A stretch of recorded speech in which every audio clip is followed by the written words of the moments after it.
আজ হিসেব মতো হৈমর ফুলশয্যা, কিন্তু আজ এ জমিদার বাড়িতে আলোর রোশনাই একটু হলেও কম। বাহারি আতিশয্য সামান্য হলেও যেন মলিন, কারণ আজ সকালেই যে একটা চরম অঘটন ঘটে গেছে এই জমিদার বাড়ির চৌহদ্দিতেই। এ বাড়ির বহু পুরনো কুসুম দাসী আচমকাই মারা গেছে।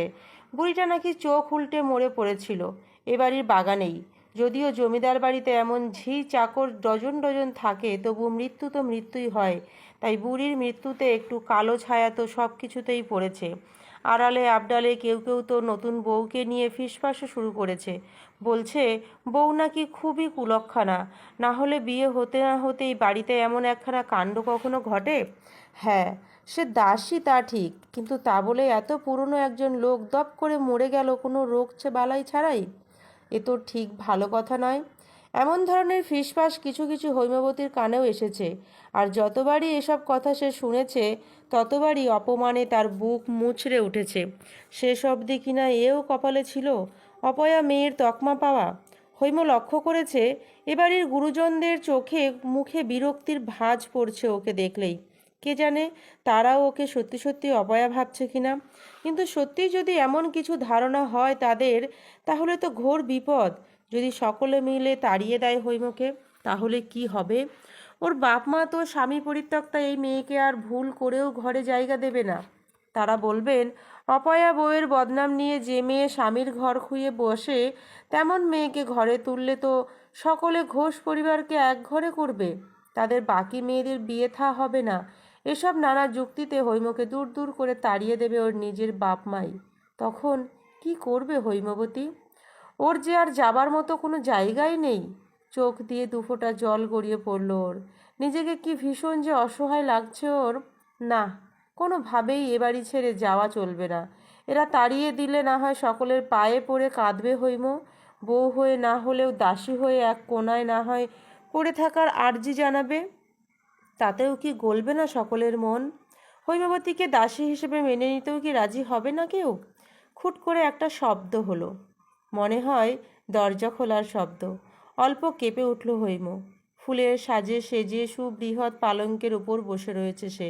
প্রতীক্ষা করছে নিজের অনাগত অজানা ভবিষ্যতের। হ্যাঁ, অজানাই বটে। ব্রজবাবুও যে তার সম্পূর্ণ অজানা এক মানুষ। বিয়ের সময় শুভদৃষ্টির মুহূর্তে যখন তার চোখে চোখ পড়েছিল হৈমবতীর, বুকটা তখন ছ্যাঁত করে উঠেছিল ওর। কি অসম্ভব ঠান্ডা ওই মানুষটার দৃষ্টি! তাতে না আছে কোনো আবেগ আর না আছে কোনো অনুভূতির রেশ, বরঞ্চ এক অদ্ভুত হিংস্র শীতলতা যেন ধিক ধিক করে জ্বলছে ওই দুই চোখের তারায়। ও চোখের দিকে তাকিয়ে হৈমর শিরদাঁড়া দিয়ে একটা হিমেল স্রোত বয়ে গেছিল। কিন্তু নিজের এ আতঙ্কের কথা ও কাউকে বলতে পারেনি। সবটুকু ভয় ও জমিয়ে রেখেছে শুধু নিজের বুকের ভিতরেই। আজ এই মুহূর্তে দরজায় ওই খুট শব্দটা পেয়ে আবার যেন টকবক করে উঠল ওর বুকের ভিতরের ভয়টা। তবে কি তিনি ঘরে এলেন এবার? ব্রজবাবুর মুখটা মনে পড়তেই কেমন যেন গা শিরশির করছে। সদ্য বিবাহিত ব্রজবিহারী ঘরে ঢুকেই দরম করে আটকে দিল দরজাটা। সুনিপুণ হাতে তুলে দিল ঘরের ছিটকিনি। হৈম একটু নড়ে চড়ে বসল। ব্রজ কোনো কথা বলল না। দীর্ঘদেহী দশাসই চেহারার মানুষটা ধীর পায়ে এগিয়ে এলো পালঙ্কের উপর বসে থাকা তার নবপরিণীতা স্ত্রীর দিকে। আলতো হাতে বধূর ঘোমটা সরালো সে। এবার ব্রজ আর হৈম একদম মুখোমুখি।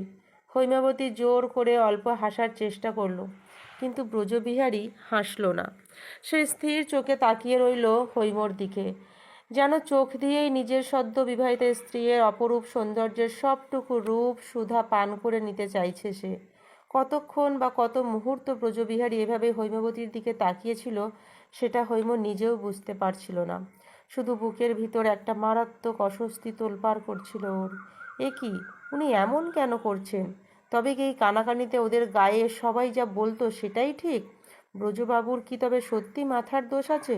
হৈম বুঝতে পারছে না ওর কি করা উচিত। ওর কি নিজের থেকে কোনো কথা বলা উচিত? কিন্তু ভয় করে যে, যদি উনি রেগে যান, যদি তাড়িয়ে দেওয়া হয় হৈমকে। কিন্তু আর যে চুপও থাকা যাচ্ছে না। কতক্ষণ এমন পাথর হয়ে বসে থাকা যায়? আপনি কিছু বলবেন না জমিদার বাবু? কোমল গলায় হাসি মুখে বলার চেষ্টা করলো হৈম। সুন্দর, তুমি অপূর্ব, তুমি অনবদ্য, ভাঙা ভাঙা গলায় বলল ব্রজবিহারী।